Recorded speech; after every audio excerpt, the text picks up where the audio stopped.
Praise the lord. प्रभु यीशु मसीह नासरी के नाम में आप सभी को जय मसीह की। परमेश्वर के महान नाम को धन्यवाद हो।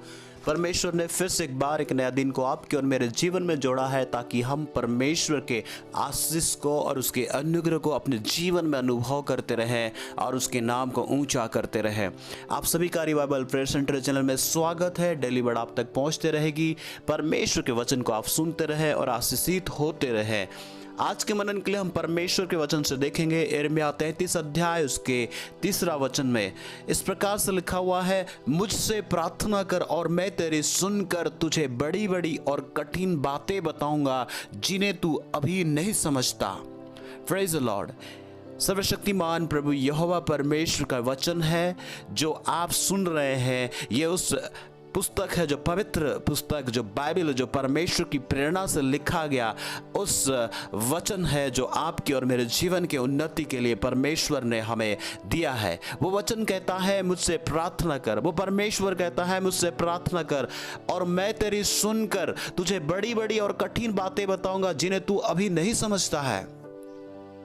प्रभु के लोगों, मैं आज बताना चाहता हूँ इस वचन के माध्यम से, वचन को बताने का एक ही मकसद है कि आप तक परमेश्वर के वचन पहुँचे और आप परमेश्वर के वचन में मजबूत हो जाए, परमेश्वर के उस प्यार में मजबूत हो जाए, परमेश्वर के प्यार को आप जान पाए। यदि आप पहली बार सुन रहे हैं, मैं आपसे बताना चाहता हूँ ये कौन परमेश्वर है। अगर उसका दूसरा वचन में हम देख सकते हैं, इस जगह पे इस प्रकार से लिखा है, यहोवा जो पृथ्वी का रचने वाला और जो उसको स्थिर करता है उसका नाम यहोवा है। और वो यह कहता है, वही कहता है जो पृथ्वी को रचने वाला परमेश्वर है। वो परमेश्वर जो पृथ्वी का परमेश्वर है, सारे भूमंडल का परमेश्वर है। कोई एक जाति, एक व्यक्ति या एक इंसान का नहीं, एक गांव, एक शहर या एक देश का नहीं, बल्कि सारे लोगों का, मानव जाति का परमेश्वर है। वो पृथ्वी को रचने वाला परमेश्वर, आपको और मुझे बनाने वाला परमेश्वर है। वो संसार को स्थिर करने वाला परमेश्वर है। उसमें सामर्थ है, उसमें ताकत है। इसलिए तो वो आपको और मुझे जानता है, हमारे जीवन की हर एक परिस्थिति को जानता है। कोई बात उससे छिपी हुई नहीं है। और संसार के हर एक लोग प्रार्थना करते हैं, पर प्रार्थना करते हैं उनके उत्तर मिलता है, किसी का नहीं मिलता है। हम जानते हैं कई लोग जीवन में समस्याओं में, अपने जीवन में उन बातों में फंस गए हैं, उन चीज़ों में फंस गए हैं जिनका उत्तर उनको नहीं मिल पा रहा है, उनको कुछ समझ में नहीं आ रहा है। प्रार्थना तो करते हैं पर प्रार्थना का उत्तर नहीं मिल पा रहा है। मैं आज आपसे बताना चाहता हूँ, आप कौन सा परमेश्वर से प्रार्थना कर रहे हैं, कौन सा ईश्वर से प्रार्थना कर रहे हैं। क्या आप उस ईश्वर को डर के प्रार्थना कर रहे हैं या उस ईश्वर को प्रेम करके आप प्रार्थना कर रहे हैं। मैं आज आपसे बताया कि वो परमेश्वर जो है पृथ्वी और सारे कायनात को बनाने वाला परमेश्वर है, सारे भूमंडल को बनाने वाला परमेश्वर है। वो यूनिवर्सल परमेश्वर है। वो परमेश्वर जो आपको और मुझे बनाया है, वो कहता है कि मुझसे प्रार्थना कर। वो कहता है कि मुझसे प्रार्थना कर। क्यों इधर उधर भटक रहा है, क्यों इधर उधर चल रहा है, क्यों इधर उधर अभी भी उन बड़ी बड़ी कठिन बातों को लेकर यहाँ पर ठीक हो जाएगा, यहाँ समस्या सही हो जाएगा। इस कठिन बातों को जानने के लिए, समस्या को सुलझाने के लिए यहाँ पर वहाँ पर क्यों जा रहा है। आज उस परमेश्वर के नजदीक में आ जाए। भाई बहन, मैं आपसे कहना चाहता हूँ इस वचन के द्वारा कि आप उस परमेश्वर के नजदीक आ जाए। और वो परमेश्वर वो आपसे कहता है कि अगर जीवन में कोई भी बड़ी बड़ी है ना, जो समझ में नहीं आ रहा है, वो बातों को अगर आपके जीवन में है, आपके जीवन में ऐसे कोई भी चीज़ है जिससे आप उलझन में फंसे हुए हैं, कि आप समस्या में फंसे हुए हैं, आपको समझ में नहीं आ रहा है क्या करना है, आगे कोई रास्ता नहीं दिख रहा है, आपको कुछ समझ में नहीं आ रहा, तो मैं आपसे कहना चाहता हूँ जो जीवित परमेश्वर है, जो अपने वायदों को किया है कि वो आपको सुनेगा और आपका उत्तर देगा, वो आपको सही मार्ग दिखाएगा, सही रास्ता दिखाएगा। इसलिए तो उस परमेश्वर से जुड़ने के लिए उसने अपने बेटा को भेजा है, जो यीशु मसीह है, उसका एकलौता पुत्र प्रभु यीशु मसीह को आपके लिए और मेरे लिए भेजा, ताकि हम उस पर विश्वास करें और उस परमेश्वर पर विश्वास करके अनंत जीवन के भागीदारी बन जाए, अनंत जीवन के हकदार बन जाए। उस परमेश्वर को पिता और अब्बा करके हम बुला सके, स्वर्ग के स्थानों में हम बैठ सके। और परमेश्वर इसलिए वो अधिकार देता है कि उस पर विश्वास करने वालों को कि मुझसे प्रार्थना कर। आज मैं आपसे कहना चाहता हूं, सबसे पहली बात है, अगर आप प्रार्थना कर रहे हैं, किससे प्रार्थना कर रहे हैं, कैसे प्रार्थना कर रहे हैं, और आपके उत्तर मिल रहा है या नहीं मिल रहा है, ये बातें आपके सामने मैं सवाल रखना चाहता हूं। लेकिन अगर आप इधर उधर प्रार्थना कर रहे हैं, यदि आप परमेश्वर से प्रार्थना कर रहे हैं, आपकी प्रार्थना की तरीका सही नहीं हो रहा है, कैसे प्रार्थना करें कुछ समझ में नहीं आ रहा है, तो मैं आपसे बताना चाहता हूं, सिंपल, बहुत साधारण है। आप परमेश्वर पे विश्वास करें, अपने मन को प्रभु के नजदीक में लेकर आए, आपकी समस्या को खोलकर उसे बताए। परमेश्वर के वचन में लिखा, अपने अपने मन की बातों को खोलकर उससे कहे, और परमेश्वर आपके जीवन की और समस्याओं को मिटाएगा और आपको वो सामर्थ्य देगा कि उन कठिन बातों का सामना कर सके, उन कठिन परिस्थितियों का सामना कर सके, उन हालातों का सामना कर सके, क्योंकि परमेश्वर सब कुछ जानता है और उसके जाने बगैर कोई भी चीज नहीं है, कोई भी बातें नहीं होती है। इसलिए तो परमेश्वर ने आपको और मुझे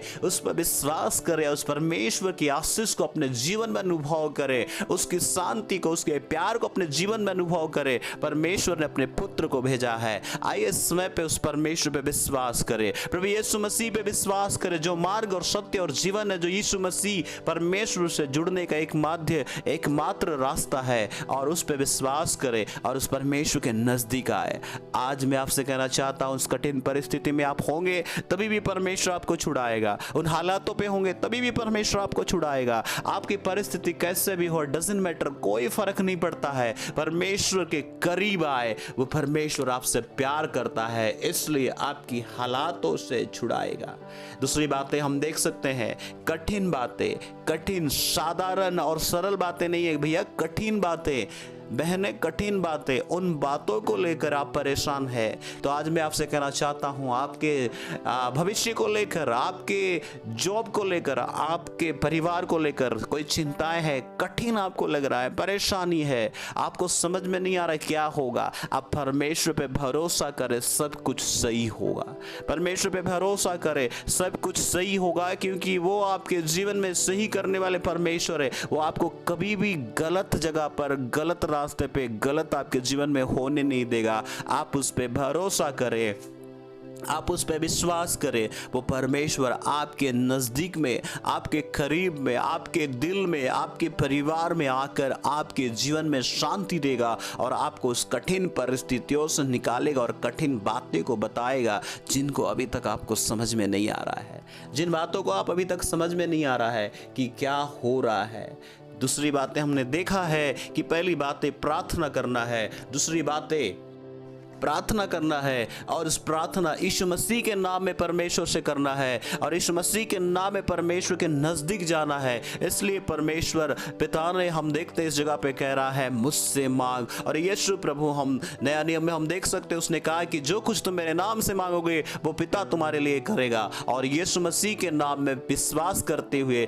उस पिता से मांगने की आवश्यकता है, और उस पिता से यदि यीशु मसीह के नाम में आप मांगेंगे, परमेश्वर सब कुछ आपके जीवन में देगा। समय में परमेश्वर से जुड़ने के लिए आप अपने जीवन को परमेश्वर के नजदीक में लेकर आए, पश्चाताप करें, अपने गलतियों को माने, परमेश्वर से दूर है इसलिए, परमेश्वर के करीब नहीं है इसलिए, अपने उन पापों को, उन गलतियों को माने कि प्रभु मैं तुझसे दूर हूं, मैं आज आपके करीब में आना चाहता हूं, यीशु पे विश्वास करना चाहता हूं, जो यीशु मसीह मेरे पापों के लिए, मेरे जीवन के लिए मारा गया, गाड़ा गया और तीसरे दिन जी उठा है। यदि आप इतने कहेंगे, परमेश्वर के करीब आ जाएंगे, परमेश्वर की शांति आपके हृदय पे आएगा, उस पवित्र आत्मा आपके हृदय पे आएंगे और आप परमेश्वर के बेटा और बेटी बन जाएंगे। इसलिए परमेश्वर से आप प्रार्थना करें यीशु मसीह के नाम में। और आपकी दूसरी बातें हैं, चाहे कितने भी बड़ी कठिन बातें, कठिन परिस्थिति क्यों ना हो, प्रभु आपको निकालेगा। दूसरी बातें हैं कि आप समझ पाएंगे, आप समझदार बन जाएंगे, और जिसको अभी नहीं समझ रहे, आपको हालातें क्या हो रही है, भविष्य क्या होगा और कल क्या होगा समझ में नहीं आ रहा है, परमेश्वर आपको समझाएंगे। आप परमेश्वर के नजदीक आए। परमेश्वर कोई इंसान, कोई व्यक्ति नहीं है, वो आपके जीवन में कल क्या होने वाला है, परसों क्या होने वाला है, सब बातों को जानता है। इसलिए प्रभु के लोगों, आपको डरने की जरूरत नहीं, अपने चिंता करने की जरूरत नहीं है, अपने हालात, अपने परिस्थिति को लेकर। इसलिए विश्वास करने की जरूरत है, परमेश्वर के करीब आने की जरूरत है, परमेश्वर पे भरोसा करने की जरूरत है। परमेश्वर आपके लिए इंतजार करता है कि आपके जीवन में परमेश्वर का प्यार को दर्शाने के लिए परमेश्वर के करीब आए। यदि आप पहली बार सुन रहे हैं तो मैं आपसे कहना चाहता हूँ, परमेश्वर आपको बहुत प्यार करता है, इसलिए परमेश्वर आपके जीवन में बड़ा काम करेंगे और सबसे बड़ा काम ये होगा कि आपको अपना बेटा और बेटी बना लेंगे। यीशु मसीह आपके साथ रहेंगे और अनंत जीवन के भागीदारी होंगे आप। इसलिए परमेश्वर के करीब आए और जीवन की समस्याओं के लिए डरे नहीं बल्कि उस पर विश्वास करें। यदि आप सुनते आए हैं तो मैं आपसे भी कहना चाहता हूँ, उस परमेश्वर पे बने रहे, उसके साथ रिश्ता सही करें, वचन में चलते रहे। प्रभु आपके साथ चलेंगे। आपकी कठिन परिस्थितियों में, आपकी हालातों में परमेश्वर आपको राह दिखाएंगे और आपको समझाएंगे कि कैसे चलना है। प्रभु आप सभी को इस वचन के द्वारा आशीषित करें। आए हम मिल के प्रार्थना करें। प्रभु जी हम यीशु मसीह नासरी के नाम में आपसे प्रार्थना करते हैं इस समय में। प्रभु जी आपकी दया, आपकी अनुग्रह को हम चाहते हैं। जितने भी लोगों ने इस वचन को सुना है उनके जीवन में यदि कोई कठिन परिस्थितियां हैं, यीशु मसीह के नाम से प्रभु उस परिस्थितियों से निकलने में आप सहायता कीजिए। कोई ऐसी बातें हैं जो उनको परमेश्वर खाए जा रहा है, समस्याएं, कोई दिक्कतें हैं, तो प्रभु यीशु के नाम में वो छुटकारा पाने पाए। प्रभु हम प्रार्थना करते हैं यीशु मसीह के नाम में आपकी सामर्थ, आपकी वो चंगाई और छुटकारा की सामर्थ उनके जीवन में आए। यदि कोई बीमार को लेकर परेशानी है तो परमेश्वर यीशु मसीह के नाम में जो अलौकिक चंगाई है, जो यीशु मसीह के कोड़े खाने जो हम चंगाई प्राप्त किए हैं, वो चंगाई आ जाए। और परमेश्वर जो पहली बार सुन रहे हो आपको प्रभु और पिता करके विश्वास करने के लिए सहायता कीजिए। धन्यवाद हमारी प्रार्थना सुनने के लिए। यीशु मसीह नासरी के नाम में इस प्रार्थना को मांगते हैं, मिलके कहें आमीन। आप सभी को बहुत बहुत धन्यवाद। आप लोगों ने वचन को सुना है। Thank you so much. परमेश्वर आप सभी को बहुतायत से आशीष दे। यदि आप आशीषित होते हैं तो जरूर दूसरों तक भी शेयर करें और वो लोगों को कहें कि वो भी सब्सक्राइब करें परमेश्वर के वचन को सुनने के लिए। यदि आप पहली बार सुने हैं तो जरूर सब्सक्राइब करें। नोटिफिकेशन आप तक पहुंचने के लिए बेल आइकन को दबाएं। God bless you. जय मसीह की।